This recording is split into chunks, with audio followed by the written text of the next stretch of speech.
북한이 노동당 창건일을 앞두고 보름간 이틀에 한 번꼴로 미사일을 발사하며 연일 무력 도발을 감행하고 있습니다.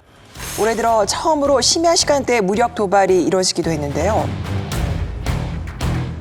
북한 전투기 10여 대가 우리 군의 레이더에 포착된 건 10시 30분쯤.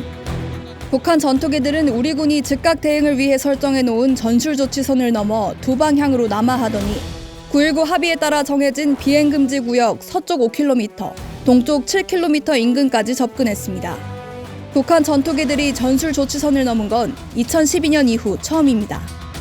북한은 잠시 뒤인 새벽 1시 20분쯤 황해도 일대에서 130여 발의 포를 서해상으로 발사했고 곧이어 평양 순안 일대에서 단거리 탄도미사일 한 발을 동해로 발사했습니다.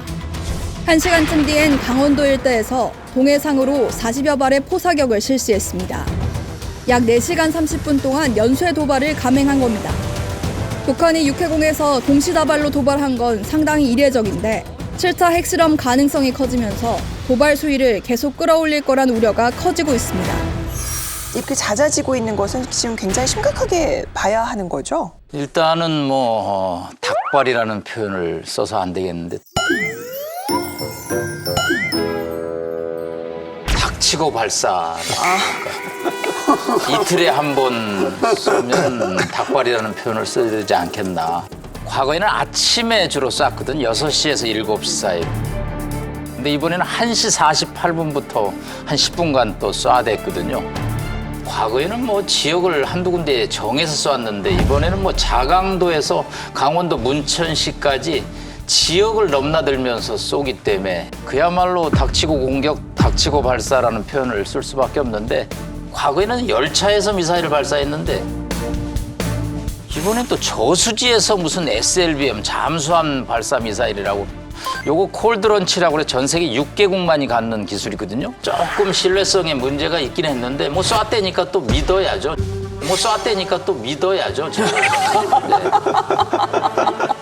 네. 그렇죠. 쏜 사람이 우리가 쐈다는데 뭐. 그 사진이 합성 가능성도 있다는 얘기이신가요? 네, 약간 이동식 발사대에서 쏴놓고 저수지하고 합성해서 쏜 것 같다라는 게 국방부 저희 비공개회에서 논의를 했거든요. 왜냐하면 이게 물속을 뚫고 나가야 되거든요. 과거에 김정은이 신포 기지에서 지지할 때는 밑에서 이렇게 쏘는 느낌이 좀 났는데 이거는 저수지 위에서 이렇게 쏘는 느낌이 나와서 지상에서 쏜 걸 가지고 뒤에 저수지를 백업해서 이렇게 혼합했나 요즘. 사실 저희가 조금 이거를 희화화하는 측면은 있는데 상당히 위협적이긴 합니다. 실제 신포에서 고래급 잠수함이 떠오르더니 거기서 무슨 콜드런치라는 걸 쏜다고 하면 이건 정말 충격적이거든요. 그렇죠. 사실은 천안함 폭침이 잠수함의 기습 공격이거든요. 이게 해운대 앞바다, 인천 앞바다, 제주도 앞바다, 여수 앞바다에 나타날 가능성이 미래 어느 시점에 현실화될 수 있거든요. 저희 한 발만 폭탄이 떨어져도 큰 피해가 오기 때문에 이 북한의 다양한 군사적 위협에 대해서 철저한 대응이 불가피하다고 봅니다. 제가 몇 가지 좀 특징이 있다고 보는데 항공모함 레이건하고가 부산항에 들어온 지 이틀 후부터 훈련을 시작했고 레이건함이 갔다가 돌아오는데도 쐈어요. 이제까지 이런 예가 없어요. 항상 항공모함 전단이 왔다 간 다음에 북한이 도발했거든요. 이건 뭘 의미할까요? 저기 자신감 아닐까요? 우리 항공모함 따위 같은 거는 우리 그냥 핵폭탄 주변에서 터뜨리면 그냥 항공모함 그냥 몰살시킬 수 있어.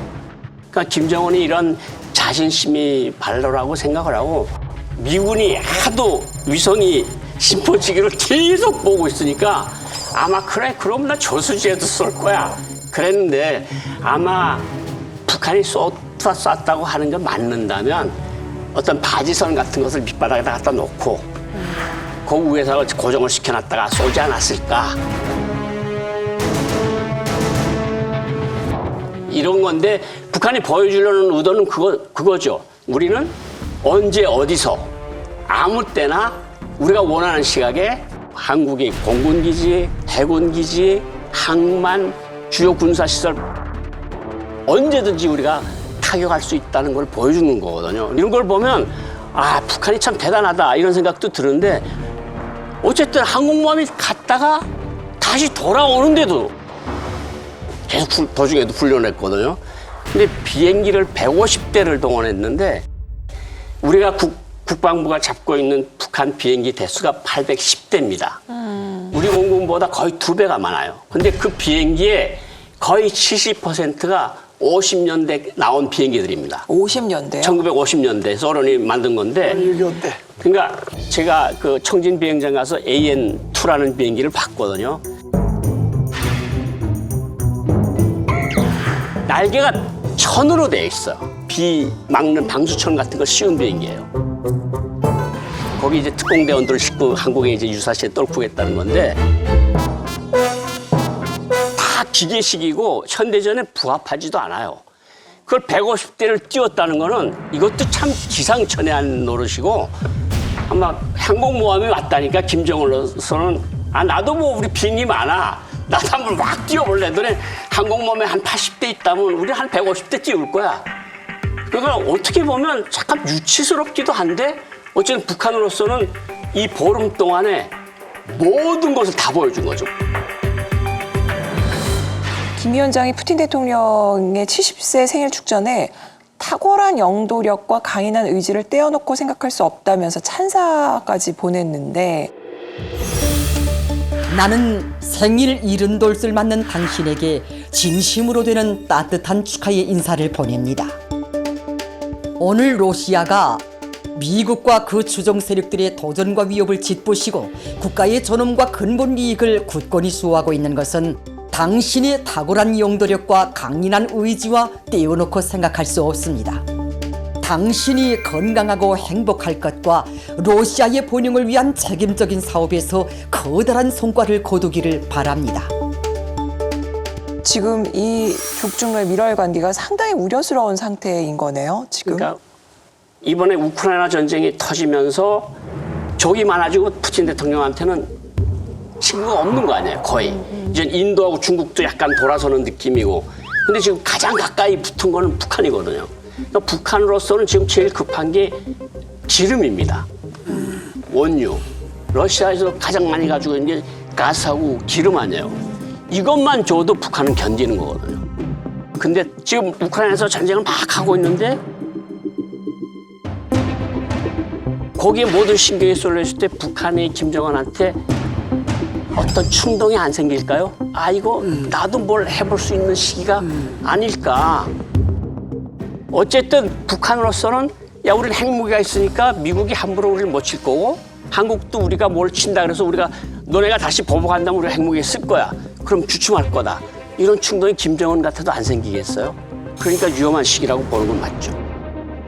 지난 5년 동안 단맛을 보다가 갑자기 당근이 없어진 상황에서 북한이 대화에 정상적으로 나오는 것은 정말 쉽지 않고요. 두 번째, 유엔 대북 제재가 생각보다 복잡하고 강합니다.